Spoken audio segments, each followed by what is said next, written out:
Hey friends, your friendly neighborhood, that TS Hawkeye guy here. We're going to look at some more G.I. Joes. I said the other day when we looked at his Scout, there'll probably be a few Joe vehicles. So today we're going to look at the Steel Mauler, or Steel Marauder, I'm sorry, that comes with Kickstart, and also the Cobra Deviant, which comes with the Cyber Viper. These came out in the Pursuit of Cobra line, I think 2009. I could be off by that, but let's look at the G.I. Joe one first. So this figure's all reuse, which is fine. I like the Viper vest in a different color. Those are just, reused arms, reused legs. It's a good character though. I like getting new characters. So the mech, these share a lot of parts as well, but they do it pretty pretty ingeniously. These also this one I'll show you when we get there. But I'm missing a few missiles off this one right now, but they're posable. They have the little cockpits there too. I like the hoods to them. You've got these two little control arms.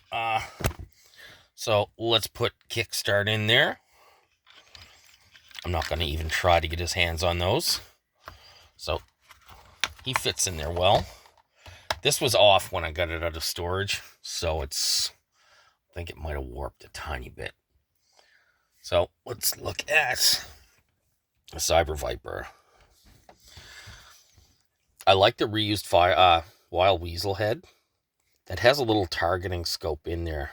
I don't know if you can see it. But pretty much a reuse from Zartan, the rest of it, except the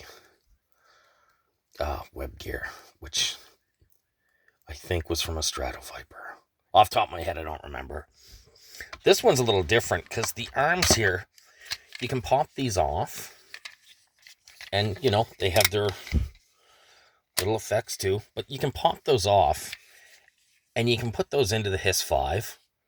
There's some spots to plug them in. When I get that Hiss 5, we're going to be looking at all this stuff again. So, but yeah, that one has a wrecking ball, I guess. Then there's the grappling hook, which is kind of like that. This one, the legs are backwards, where they're forwards there. But again, no problem. This one has a more elaborate cockpit. Excuse me. They both have the guns on the side. I think I failed to point that out. And then there's a little hand grip there in the front. I don't know what that's for, but I kind of like it. Definitely adds a little bit more to it. I actually have two of the Cobra Deviants.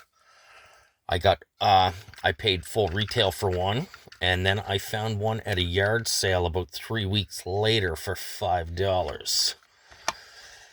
Yeah, so I would have bought. I'd like to have two anyway. So, but yeah, let me get that arm back on. So I did fail to mention that you can plug the Cobra arms onto the G.I. Joe vehicle. They have the little portholes. There we go. Exactly like they have on the Hiss 2, or the Hiss 5, I'm sorry.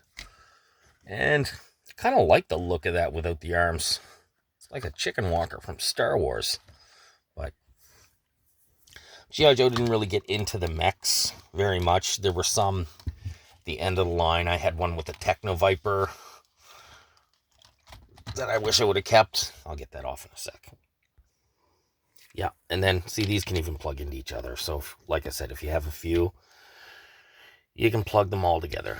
So, as far as I know, these arms don't come off. I'm not going to try to force them. But I knew these ones did. But, yeah, so definitely a new concept for G.I. Joe. I don't know if it went very well because these were the only two mechs that ever came out that I know of. Like I said, there were a few in the late end of the line 90s. But, yeah. All right, friends, thanks for stopping by. Like I said, we'll get that HISS 5, and we'll be looking at all this stuff again. So that'll be a long video. And there's actually two of them.